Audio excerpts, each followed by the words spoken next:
और दोस्तों क्या हाल चाल। तो आज की साइंस क्लास में हम लोग टॉपिक पढ़ेंगे गुरुत्वाकर्षण यानी ग्रेविटेशन। और ये जो टॉपिक है ये सीटेट जूनियर और सुपर टेट दोनों के लिए बहुत ज़्यादा इंपॉर्टेंट है। सीटेट जूनियर में तो कई बार इससे क्वेश्चन भी पूछा गया है, क्लियर। और अगर आपने टीचरीफाई यूट्यूब चैनल को सब्सक्राइब नहीं किया है तो अभी सब्सक्राइब कर दो और बेल आइकन को भी दबा दो, जिससे आप लोग को नोटिफिकेशन मिल जाएगा। ओके चलिए अब पढ़ाई करते हैं।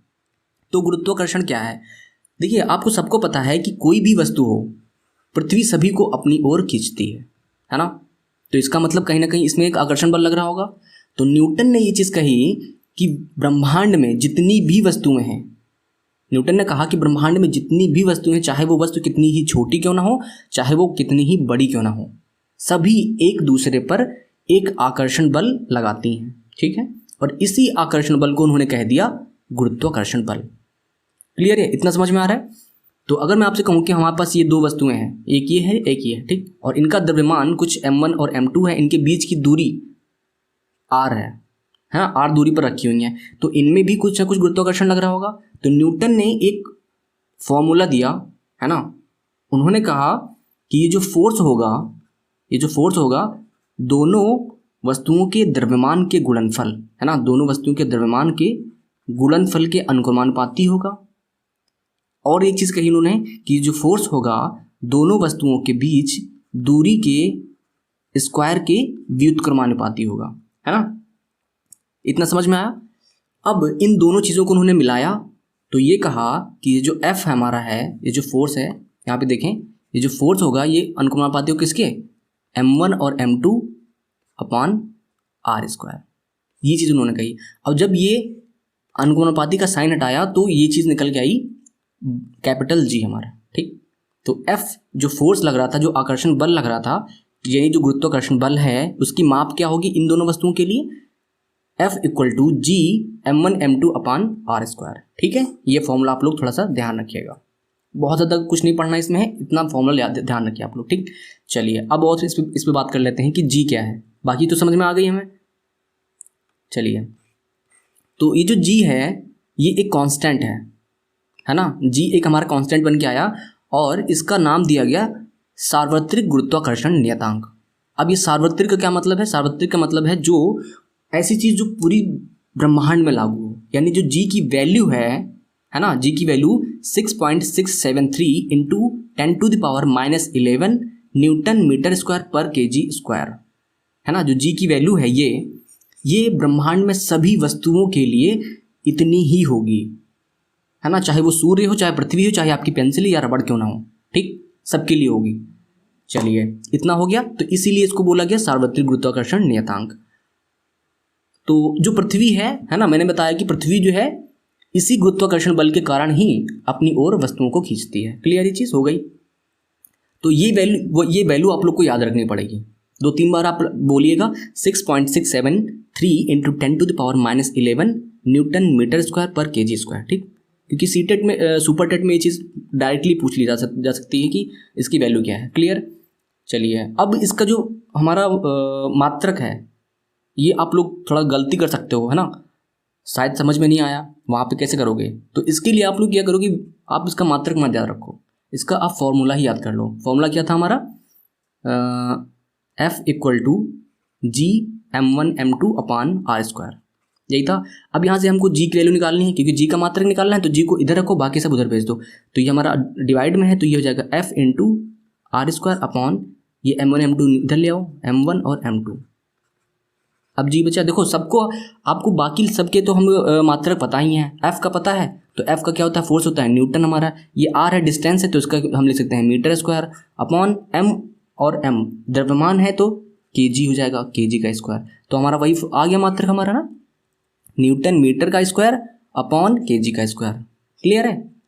तो ऐसे आप लोग मात्रक निकाल सकते हैं, किसी भी चीज़ का याद रखने की ज़रूरत नहीं होती है, थोड़ा सा समझ के करेंगे आप लोग तो बहुत आसानी से हो जाएगा। चलिए अब बात करते हैं कि अगर देखिए पृथ्वी और सूर्य के बीच में आज जितनी दूरी है, अगर इस दूरी को डबल कर दिया जाए, तो पृथ्वी और सूर्य के बीच में, है ना, पृथ्वी और सूर्य के बीच में जितना गुरुत्वाकर्षण बल लग रहा है अभी, वो कितना हो जाएगा, 1/4 हो जाएगा। क्यों हो जाएगा, ये सब चीज़ें फॉर्मूले में ही हैं, आप लोग थोड़ा ध्यान देंगे तो ये सब चीज़ें फॉर्मूले में ही, देखिए बताता हूँ मैं कैसे।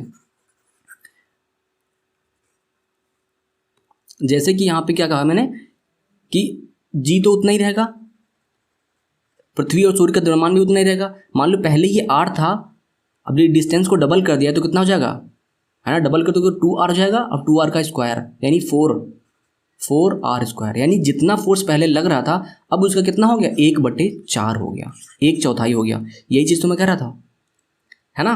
तो ये सब चीज़ें यहाँ से आप फॉर्मूले से कर सकते हैं। मैं आप लोग को समझा रहा हूँ, केवल रटा नहीं रहा हूँ, है ना, जिससे आप लोग को काफ़ी आसानी हो आगे चीज़ समझने में। क्लियर। तो हम लोगों ने अभी सार्वत्रिक गुरुत्वाकर्षण नियतांक के बारे में बात कर ली है। अब हम लोग बात करेंगे पृथ्वी का गुरुत्वीय त्वरण। तो जैसे कि आप लोग को पता है कि पृथ्वी सभी वस्तुओं पर एक आकर्षण बल लगाती है, मान लेते हैं F। तो एक चीज़ आप लोगों ने और पढ़ी है कि F बराबर m × a, पढ़ी है ना। यानी अगर कोई वस्तु समतल पर गतिमान है, चल रही है, तो वहाँ पर अगर F फोर्स लगाया जा रहा है तो वहाँ पर एक त्वरण A उत्पन्न हो जाता है ना, वस्तु में। तो ऐसे ही हम भी कह सकते हैं कि अगर पृथ्वी वस्तु को खींच रही है, फोर्स लगा रही है, तो वहाँ पर भी तो एक त्वरण होना चाहिए, है ना। तो यानी पृथ्वी द्वारा वस्तुओं पर लगाया गया त्वरण ही क्या होगा हमारा, पृथ्वी द्वारा आरोपित यही त्वरण क्या होगा हमारा, गुरुत्वीय त्वरण होगा। और इसको हम लोग डिनोट करेंगे स्मॉल g से। कैपिटल G क्या था, सार्वत्रिक गुरुत्वाकर्षण नियतांक, और जो गुरुत्वीय त्वरण है ये स्मॉल g है। क्लियर ये चीज़। तो यहाँ पे हमने केवल इतना किया है कि इस a की जगह पे केवल g रख दिया है, बस, बाकी सब चीज़ें वैसे ही हैं। और यहाँ पे m क्या है, वस्तु का द्रव्यमान है, g हमारा गुरुत्वीय त्वरण है, और f हमारा लगाया गया फोर्स है। सब कुछ पता है आप लोग को, ठीक। तो ठीक हो गया ना। अब ये g की वैल्यू होती है हमारी है, जो गुरुत्वीय त्वरण है इसकी वैल्यू हमारे लिए क्या है, 9.8 मीटर पर सेकेंड स्क्वायर। देखो त्वरण है तो इसका जो मात्रक होगा वो हमारे नॉर्मल त्वरण के बराबर ही होगा, है ना। वो भी तो एक त्वरण है, ये भी त्वरण है, तो यहाँ पे भी क्या होगा, मीटर पर सेकेंड स्क्वायर। ध्यान देने वाली बात है। और चलिए अब ये जो 9.8 मीटर पर सेकेंड स्क्वायर ये वैल्यू है, ये चेंज होती रहती है। ऐसा नहीं है सार्वत्रिक गुरुत्वाकर्षण नियतांक की तरह नहीं है कि वो पूरे ब्रह्मांड में सभी के लिए सेम होगा, नहीं, ये जो है चेंज होता रहता है। इसको हम लोग आगे भी देखेंगे कैसे चेंज होता है, ठीक है। तो ये सब चीज़ें क्लियर है आप लोग की। चलिए अब आगे बढ़ते हैं ना। हाँ, तो वही चीज़ आ गई अब जी के मान में परिवर्तन कैसे होता है, ठीक है। तो मैंने आप लोग यहाँ पे जो डायग्राम बना रखे हैं, ये चीज़ सब मैंने ही बनाया अपने तरफ से, ठीक है ना। एक एक चीज़ कंप्यूटर में मैंने बनाई है। तो आप लोग चैनल को जरूर सब्सक्राइब करें, ओके। तो थोड़ा सा मेहनत मैं कर रहा हूँ, तो थोड़ी आप लोग भी कर लीजिए मेरे लिए, केवल आप लोग को सब्सक्राइब करना है। तो जी के मान में परिवर्तन कैसे हो रहा देखते हैं यहाँ पे। ये हमारी पृथ्वी है, ठीक। तो पहला पॉइंट देखते हैं, पृथ्वी की सतह से ऊपर या नीचे जाने पर जो जी का मान है, गुरुत्वीय त्वरण का मान क्या होता है, घटता है। तो मान लेते हैं ये पृथ्वी है, उस पृथ्वी पे आप, ये हमारी सतह है, तो इस सतह से जब भी आप ऊपर जाओगे तो भी हमारा जी का मान क्या होगा, घटेगा। और जब इस सतह से यानी पृथ्वी के अंदर अगर होल करके आप अंदर घुसना चाहो तो भी हमारा जी का मान घटेगा। दोनों ही कंडीशन में घटने लगता है। क्लियर हो गई। एक ही चीज़ ध्यान रखिएगा, पहला पॉइंट हो गया। दूसरा पॉइंट, ध्रुवों पर जी का मान सबसे अधिक होता है। यानी हम अगर नॉर्थ पोल पे हैं और साउथ पोल पे अगर खड़े होंगे, हम नॉर्थ या साउथ पे, तो यहाँ पे जी की वैल्यू क्या होगी, हाईएस्ट होगी, सबसे ज़्यादा होगी, यहाँ पर और यहाँ पर। क्लियर है। सेकंड पॉइंट हो गया हमारा। अब हम बात करते हैं थर्ड पॉइंट की। विषुवत रेखा पर जी का मान सबसे कम होता है ना। और जब हम विषुवत रेखा यानी 0 डिग्री पे पहुँच जाएं यहाँ पर, है ना, इस रेखा पर कहीं भी खड़े हों, इस पूरी रेखा पर कहीं पे भी खड़े हों विषुवत रेखा पर, तो वो हमारा जी का मान क्या होगा, सबसे कम होगा। पूरी पृथ्वी पर सबसे कम यहीं पर होता है। और हाईएस्ट कहाँ पे होता है, पोल्स पे होता है, ध्रुवों पर होता है। क्लियर ये चीज़ है। तो ये डायग्राम समझ में आ गया। इससे ये चीज़ आप लोग देखिए कि हम ऊपर जा रहे हैं तो घट रहा है, नीचे जा रहे हैं तो घट रहा है। अगर हम यहाँ पे रह रहे हैं पोल पे तो सबसे ज़्यादा है, और यहाँ पे अगर हैं विषुवत रेखा पर तो सबसे कम है। चीज़ें एक ही बार में याद हो गया होगा आप लोग को, ठीक है। चलिए अब एक दो चीज़ें और हैं। फोर्थ पॉइंट है, पृथ्वी के घूर्णन गति के बढ़ने पर जी का मान कम हो जाता है। देखो सबको पता है पृथ्वी जो है अपने ही अक्ष पर घूर्णन करती है, घूर्णन गति करती है। अगर इस घूर्णन गति को बढ़ा दिया जाए, मानिए और स्पीड से घूमने लगे, तो क्या होगा, जी का मान कम हो जाएगा, ठीक है।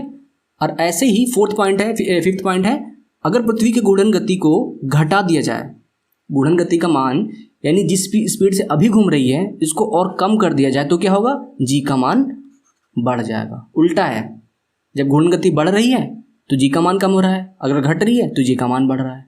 क्लियर है इतनी चीज़ें? चलो अब कुछ और पॉइंट हैं जिनके बारे में हम लोग बात करेंगे, ठीक है? तो थोड़ा ध्यान देंगे, यहाँ पे बहुत इंपॉर्टेंट चीज़ें हैं ना, इसलिए बता रहा हूँ। अब पृथ्वी की ओर गिरते समय वस्तु का वेग 9.8 मीटर पर सेकंड स्क्वायर की वेग से बढ़ता है। ये तो हमारा त्वरण है, इस त्वरण से बढ़ती है। कहने का मतलब ये है कि अगर किसी वस्तु को आप फ्रीली यहाँ पर छोड़ोगे, यहाँ पर लेके जाओ आसमान में, ऊपर से छोड़ दो, तो पहले सेकंड में उसकी स्पीड कितनी होगी भाई? जब छोड़ोगे जीरो टाइम पे तब तो उसकी स्पीड जीरो होगी, लेकिन पहले सेकंड में कितनी हो जाएगी? 9.8 मीटर पर सेकंड स्क्वायर। अगले सेकंड में कितनी होगी? इसका डबल। फिर तीसरे सेकंड में क्या होगी? इसका 3 गुना, है ना? अगर चौथे सेकंड में आपको निकालनी तो क्या करोगे? तो चौथे सेकंड में 4 × 9.8 मीटर पर सेकंड स्क्वायर, है ना? तो यहाँ पे कितना हो जाएगा? इस स्पीड से हमारी घूमेगी। क्लियर है सब चीज़ें? और ऐसे ही जब हम वस्तु को ऊपर फेंकते हैं तब इसी स्पीड से उसकी इसी त्वरण से उसका क्या होगा? वेग कम होता चला जाएगा और एक जगह पे जाके शून्य हो जाता है, और शून्य होने के बाद वो फिर से वापस गिरने लगती है। क्लियर है चीज़ें? थर्ड पॉइंट क्या है? अंतरिक्ष में जो वस्तुएं हैं गुरुत्वाकर्षण के अभाव के कारण वहाँ पर नीचे नहीं गिरती। जो चीज़ वहाँ पे है आपके पास, जैसे मान लो आपने पेन रख दिया टेबल पे, तो वहाँ पे आप टेबल पे वस्तुएं नहीं रख सकते क्योंकि वहाँ पे गुरुत्वाकर्षण नहीं है, तो वो नीचे रुक ही नहीं पाती। जहाँ पे आप छोड़ दोगे वो फिर तैरने लगेगी वहीं पे। कोई भी चीज़, यहाँ तक कि पानी भी नीचे नहीं गिरता है, सब चीज़ें तैरती रहती हैं। ठीक, चलिए फोर्थ पॉइंट है, पृथ्वी पर गुरुत्वाकर्षण के कारण ही वायुमंडल है। क्योंकि भाई गुरुत्वाकर्षण सभी वस्तुओं पर लगता है तो वायु पर भी लगेगा, है ना? तो जो जितनी भी गैसें हमारी हैं, जितनी भी वायु है हमारी, उस पर भी एक फोर्स लग रहा है। इसी वजह से गैसें पृथ्वी के धरातल को छोड़कर जा नहीं पाती हैं, उससे बंधी रहती हैं। ठीक, तो वायुमंडल होने का कारण यही है पृथ्वी पर। और फिफ्थ पॉइंट क्या है हमारा? गुरुत्वीय त्वरण वस्तु के आकार, रूप और द्रव्यमान पर निर्भर नहीं करता है ना? यानी जी सभी वस्तुओं पर एक समान रूप से लगता है। उसका ये नहीं मतलब है कि कोई वस्तु कितनी भारी है, उसका आकार प्रकार कैसा है, इसका कोई मतलब नहीं है। ठीक, चलिए तो इसको थोड़ा और समझते हैं आगे अभी अगले पॉइंट में। सिक्स्थ पॉइंट है, भिन्न द्रव्यमान की वस्तुओं को समान ऊंचाई से छोड़ने पर सभी एक साथ पृथ्वी पर गिरती हैं। मैंने आप लोग को बताया कि जो गुरुत्वीय त्वरण है वो m पर डिपेंड नहीं करता है, तो इसका मतलब ये होगा सभी पर, वो चाहे जितना भी द्रव्यमान हो सभी पर समान त्वरण लगेगा। क्लियर है चीज़? तो अब इससे मतलब निकल रहा है कि अगर आपके पास मान लो एक 10 kg की वस्तु है और एक 100 kg की वस्तु है ना, 100 kg द्रव्यमान की, और अगर इनको समान ऊंचाई से एक साथ छोड़ो तो वे सभी एक साथ नीचे गिरेंगी, यानी एक ही समय पर नीचे गिरेंगी, है ना? क्योंकि सभी पर समान त्वरण लग रहा है, इसलिए समान गति को प्राप्त करेंगी। क्लियर? तो ये चीज़ समझ में आ गई? चलिए अब आगे बढ़ते हैं। बस एक चीज़ यहाँ पर ध्यान रखने वाली ये है कि यहाँ पर जो वायु का फ्रिक्शन है वो नहीं होना चाहिए, है ना? अगर वायु का फ्रिक्शन वहाँ पर है तो क्या होगा? जो भारी वस्तु है वो पहले गिरेगी, है ना? तो ये तो हमारी रियल लाइफ कंडीशन हो गई। लेकिन जो हमारा फॉर्मूला है, जो हमारी साइंस कहती है, वो ये कहती है कि वो जी पर, जो द्रव्यमान पर डिपेंड नहीं करता, यानी दोनों वस्तुएं एक साथ एक ही समय पर गिरनी चाहिए। क्लियर है चीज़? चलिए अब आगे बढ़ते हैं थोड़ा सा।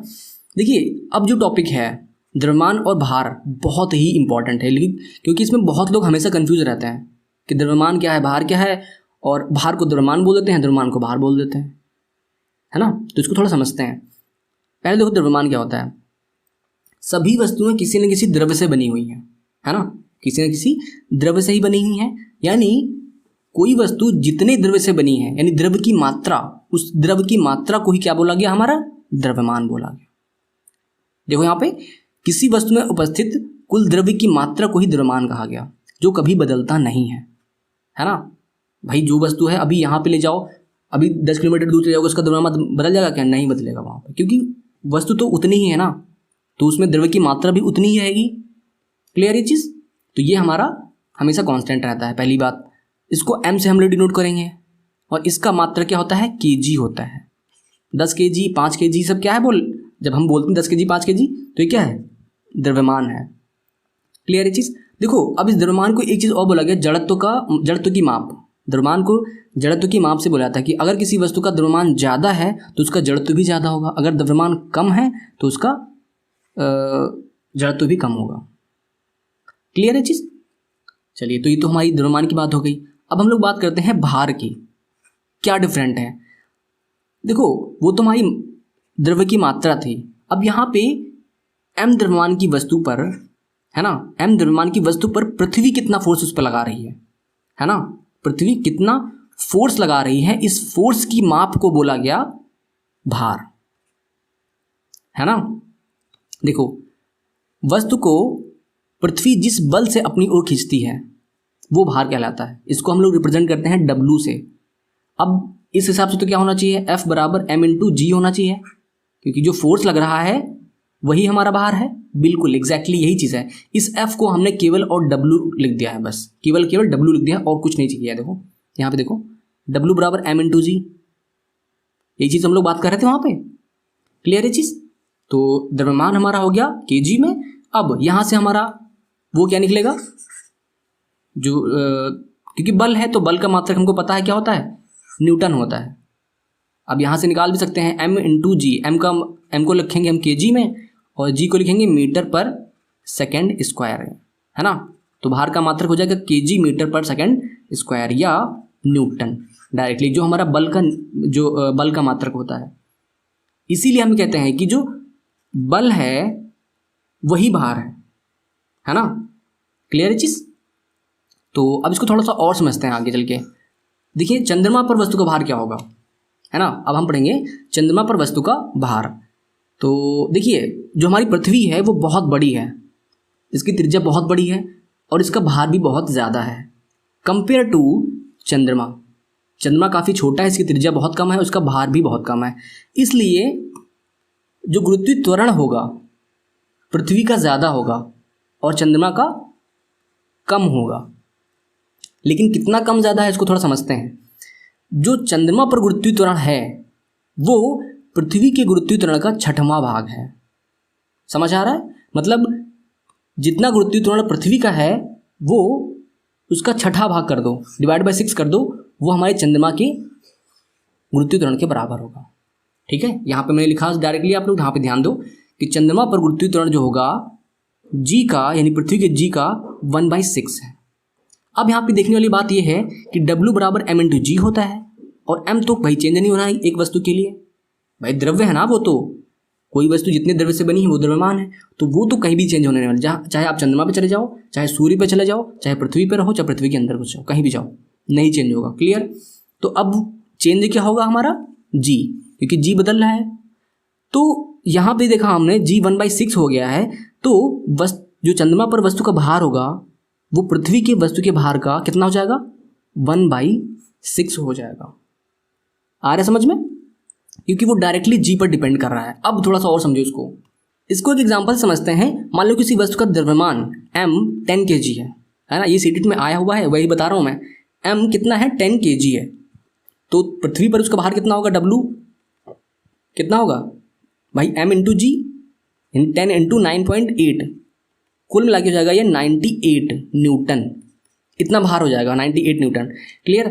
तो अब चंद्रमा पर भार कितना होगा, क्योंकि पृथ्वी के भार का 1/6 हो जाता है, तो चंद्रमा पर इसी वस्तु का भार कितना होगा, 98/6, है ना। तो 6 से इसको काटोगे कितना बचेगा, 6 6 36 और 6 दूनी 18, कुछ समथिंग ऐसे जाएगा, है ना। चलिए 16.2 kg, सॉरी 16 पॉइंट, यही गलती सब लोग करते हैं, वही मैं आप लोग को बता रहा हूँ। देखो 16.2 न्यूटन भार की बात कर रहे हैं ना, या तो आप न्यूटन लिखो या तो क्या लिखोगे, 16.2 kg मीटर पर सेकेंड स्क्वायर। क्लियर है चीज़? तो अगर किसी वस्तु का द्रव्यमान 98 है वहाँ पर, सॉरी भार पृथ्वी पर, तो चंद्रमा पर कितना होगा, उसका 1/6 कर दो, सिंपल। ये सीटेट में आया हुआ क्वेश्चन है, समझ में आ गया आप लोग को? चलिए आप थोड़ा आगे बढ़ते हैं। तो अब हम लोग पढ़ेंगे पलायन वेग के बारे में। तो पलायन का मतलब क्या होता है? पलायन का मतलब होता है कि किसी स्थान को छोड़कर भाग जाना। देखिए पृथ्वी के केस में क्या होता है कि जब हम किसी वस्तु को ऊपर फेंकते हैं तो वो कुछ दूर जाकर वापस आ जाती है, क्योंकि वहाँ पर उसका ऊपर जाकर उसका वेग कम होता जाता है और वो वेग 0 हो जाता है। लेकिन कभी सोचो कि हम इतनी तेज से किसी वस्तु को फेंक दें कि वो उसका वेग भले ही कम हो जाए लेकिन फिर भी वो भागते ही ऊपर चली जाए, तो क्या होगा? होगा क्या कि पृथ्वी का गुरुत्वीय क्षेत्र जो होता है, जहाँ तक पृथ्वी का गुरुत्वाकर्षण जो गुरुत्वीय त्वरण लगता है, जो पृथ्वी का गुरुत्वीय क्षेत्र है, उसको अगर पार कर जाए तो क्या होगा, वापस कभी नहीं आएगी, यानी पलायन कर जाएगी। कहने का मतलब ये है। लेकिन हम लोग इतनी तेज से तो फेंक नहीं पाते हैं। ठीक, चलिए इसको थोड़ा और समझते हैं कि पलायन वेग क्या हो गया फिर। तो वह न्यूनतम वेग जिससे किसी वस्तु को पृथ्वी की सतह से ऊपर फेंकने पर वस्तु पृथ्वी के गुरुत्वीय क्षेत्र को पार कर जाए और कभी वापस ना आए, वही हमारा पलायन वेग होता है। क्या बताया मैंने कि आप इतनी तेज से किसी की वस्तु को फेंको कि वो पृथ्वी के गुरुत्वीय क्षेत्र के बाहर निकल जाए और कभी वापस ना आए, वो वेग क्या होगा, वो हमारा होगा पलायन वेग, जिससे कि वस्तु पलायन कर जाएगी। अब ये पृथ्वी के लिए ये पलायन वेग कितना होता है, ये होता है हमारा 11.2 किलोमीटर पर सेकेंड, है ना।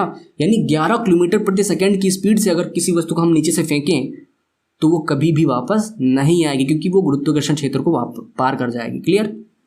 अब ये आया कहाँ से, ये जो वेलोसिटी आया कहाँ से, ये आई हमारी इस फॉर्मूले से। तो थोड़ा सा ध्यान देना चाहे तो लिख सकते हैं, इसको एक बार पढ़ लेते हैं। v = क्या होता है, √2 g तो r हमारी त्रिज्या है, g हमारा गुरुत्वीय त्वरण है। ठीक है, r मतलब पृथ्वी की त्रिज्या। क्लियर। तो कितना होता है ध्यान रखिएगा, 11.2 किलोमीटर प्रति सेकंड। तो अब आगे देखते हैं क्या है ना, चंद्रमा पर वायुमंडल नहीं है, इसका कारण क्या है। देखिए चंद्रमा की त्रिज्या बहुत कम है और मैंने आप लोग को बताया कि इसका गुरुत्वीय त्वरण भी बहुत कम होता है, इसलिए इस चंद्रमा का पलायन वेग भी बहुत कम है। पृथ्वी के कम पे हम अगर देखें तो काफ़ी कम है, क्योंकि इसका है 11.2 किलोमीटर पर सेकेंड और इसका है 2.38 किलोमीटर पर सेकेंड, है ना। तो यानी चंद्रमा का पलायन वेग काफ़ी कम है। इसके अलावा जो गैस के अणु होते हैं वो हमेशा गति करते रहते हैं, तो उनका भी एक औसत वेग होता है ना। तो जो गैसों का औसत वेग होता है वो इस पलायन वेग से ज़्यादा है। जो हमें जितनी भी हमारी गैसें होती हैं जो गति करती हैं, इनका औसत वेग चंद्रमा के पलायन वेग से ज़्यादा है ना। ध्यान देंगे यहाँ पे, अणुओं का औसत वेग पलायन वेग से ज़्यादा है, इसलिए जो गैसों के अणु होते हैं वो ठहर नहीं पाते हैं जगह पे। क्लियर। और वो पलायन कर जाते हैं, है ना। चंद्रमा पर ठहर नहीं पाते हैं, वो पलायन कर जाते हैं। क्लियर। क्योंकि वो पलायन वेग से भी ज़्यादा है, इसलिए पलायन कर जाते हैं। और जब गैस के अणु ही पलायन कर जाएंगे वहाँ पे, तो वायुमंडल कहाँ से आएगा बताओ, है ना। तो वायुमंडल वहाँ पर नहीं होगा। क्लियर है ये चीज़ है, ठीक है। तो अब आगे बढ़ते हैं हम लोग, है ना। चलिए, तो यहाँ पर जो टॉपिक है ये बहुत इंपॉर्टेंट है। वस्तुओं का गुरुत्व केंद्र, सीटेड और सुपरटेड दोनों के लिए बहुत इंपॉर्टेंट टॉपिक है। गुरुत्व केंद्र क्या होता है, सभी वस्तुओं का जो भार होता है ये माना जाता है कि किसी एक वस्तु पर, है ना, चाहे जैसी भी वस्तु हो, उसका जो भार होता है टोटल, वो एक बिंदु पर केंद्रित रहता है। ठीक। तो यही चीज़ कही गई कि जहाँ पर वस्तु का समस्त भार कार्य करता है वो हमारा क्या होता है, वस्तु का गुरुत्व केंद्र होता है। ठीक।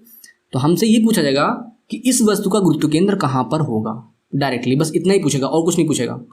ठीक। तो यहाँ पर हमारे पास एक छड़ है, समान छड़ है, बिल्कुल एक सीधी छड़ है हमारे पास। तो इसका अक्ष, इसका जो गुरुत्व केंद्र होगा वो कहाँ होगा, इस छड़ के अक्ष के मध्य बिंदु पे, है ना। ये छड़ का अक्ष है और इसका मध्य बिंदु है, और यहाँ पर ये इसका गुरुत्व केंद्र काम करेगा नीचे की ओर हमेशा, क्योंकि वो नीचे की ओर काम करेगा, क्योंकि भाई गुरुत्वीय त्वरण नीचे लगता है ना, तो उसकी डायरेक्शन हमेशा नीचे ही होगी। क्लियर है चीज़। तो ये तो हमारी छड़ की बात हो गई। अब हम लोग बात करते हैं त्रिभुजाकार ठोस। ये केवल त्रिभुज नहीं है, ये त्रिभुजाकार पूरा ठोस है ना।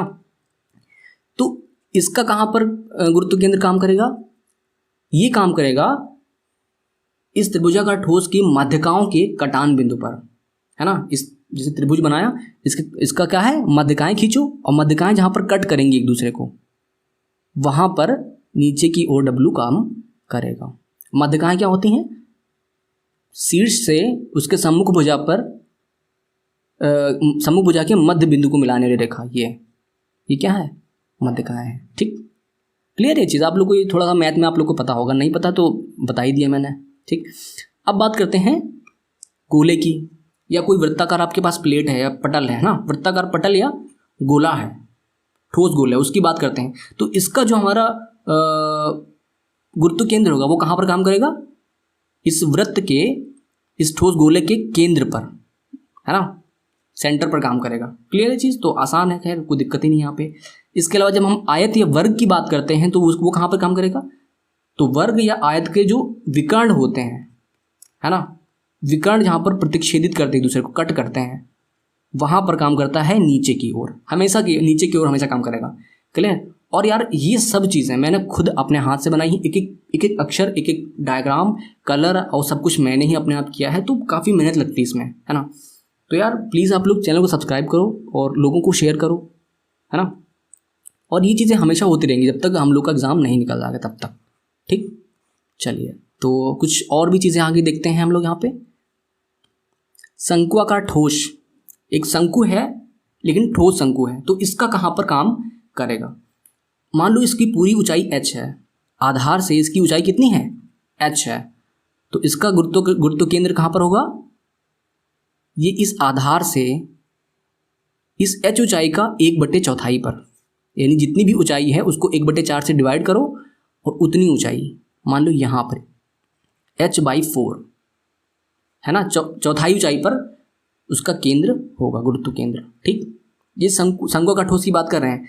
अब जब हम बात करें खोखले शंकु की, तब क्या होगा, तो यहाँ पर अगर इस खोखले शंकु की ऊंचाई भी h है तो इसका गुरुत्व केंद्र काम करेगा इस आधार से h की तिहाई ऊंचाई पर, यानी h/3। ठीक, यहाँ पर h/3, थोड़ा इतना ही अंतर है कि इसमें जब ठोस है तब h/4 पे काम करता है और जब खोखला है तो h/3 पर, यानी एक तिहाई पर काम करेगा। ठीक, क्लियर चीज़। और अब हम बात करते हैं समांतर चतुर्भुज की।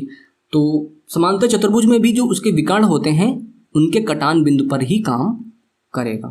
ठीक, तो ये सब चीज़ें हो गई हमारी। पेपर में डायरेक्टली पूछेगा कि हाँ शंकुआकार ठोस होता है, उसका गुरुत्व केंद्र कहाँ पर काम करता है, तो ये सब चीज़ें आप लोग ध्यान रखिएगा थोड़ा सा। चलिए ठीक, तो ये अब हमारा टॉपिक हो गया है पूरा ख़त्म। और एक रिक्वेस्ट अब आप लोग से है ना, तो मैंने अपना एफर्ट दिया है पूरा कि अच्छी चीज़ें मैं आप लोगों को दे सकूँ, तो और आप लोगों ने देखा उसके लिए थैंक यू, बहुत ज़्यादा थैंक यू। और बस एक चीज़ यही है कि हाँ चैनल सब्सक्राइब कर दिया और वीडियो शेयर करिए, लोगों को बताइए।